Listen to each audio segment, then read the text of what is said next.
গুরুর চরণে প্রণাম জানিয়ে শুরু করছি ভাগবত কথা। মানুষ ভজন করতে করতে ঠিক বুঝে যাবে সে গোবিন্দের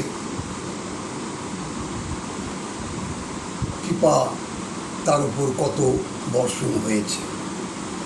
সেটা কেমন? বলছে আপনি প্রতিনিয়ত গোবিন্দ সেবা করছেন, গোবিন্দের নাম জপ করছেন, নিত্য নৈমিত্তিক যে কর্ম আপনি করছেন, তো জন্ম জন্মান্তর এইভাবে স্বীকৃতির ফলে যখন আপনার ভেতরের লোভ লালসা রিপুগুলো সমস্ত আস্তে আস্তে আস্তে আস্তে আস্তে আস্তে নিবৃত্ত হতে থাকবে, তখন আপনি এই বৈরাগ্যের পথে, অর্থাৎ কোনো বাসনাই যখন আর আপনারকে কুড়ে কুড়ে খেতে পারবে না, তখন আপনার মন ঈশ্বরের চরণে যখন নিবেদন হয়ে যাবে, তখন দেখবেন যে এই সাংসারিক জীবনের থেকে আপনি একটু বানপ্রস্থ, অর্থাৎ অনেক দূরে সরে, সংসারের থেকেই সেটা সম্ভব, কিন্তু আপনাকে আর এই সংসারের বাঁধন বেঁধে রাখতে পারবে না।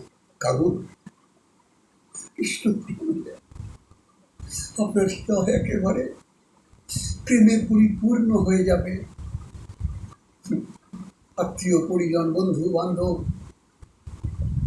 সব কিছু আস্তে আস্তে আস্তে আস্তে দূরে সরে যাবে, আর আপনি প্রেমানন্দে হরি হরি বল বলতে আপনি ওই গোবিন্দের পথ পথে। এটা বলা সহজ, কিন্তু পালন করা বড় কঠিন। তবে হ্যাঁ, অভ্যাস করুন, পথে থাকুন, দেখবেন যে পথ দেখানের মালিক সেই আপনাকে, তবে মনের সদিচ্ছাটা আপনার অবশ্যই থাকবে। কারণ আমার মনে যদি সদিচ্ছা না থাকে যে ভগবত প্রাপ্তির যে আনন্দ, ভগবত প্রাপ্তির যে হৃদয়ে উল্লাস, সে উল্লাসটা তো থাকা চাই। তাহলেই দেখবেন ভক্ত সঙ্গ হবে, আপনার সাধুগুরু বৈষ্ণবের কৃপা হবে, আর সাধুগুরু বৈষ্ণবের যখন কৃপা হয়ে যাবে, তখন দেখবেন আপনি গোবিন্দের পাদপদ্মে নিজেকে সঁপে দিতে পেরেছেন। যাই হোক, আজ মহা অষ্টমী, আপনারা আনন্দ করুন, আনন্দে থাকুন, কেননা এই ভক্তির মধ্যেই আপনি আনন্দ খুঁজে পাবেন। তাই ভক্তি যার কৃষ্ণ তার, ভক্তি নেই কৃষ্ণ নেই। তো ভক্তি একমাত্র সার, কারণ ভক্তিতে ভগবান। জয় রাধে, জয় নিতাই।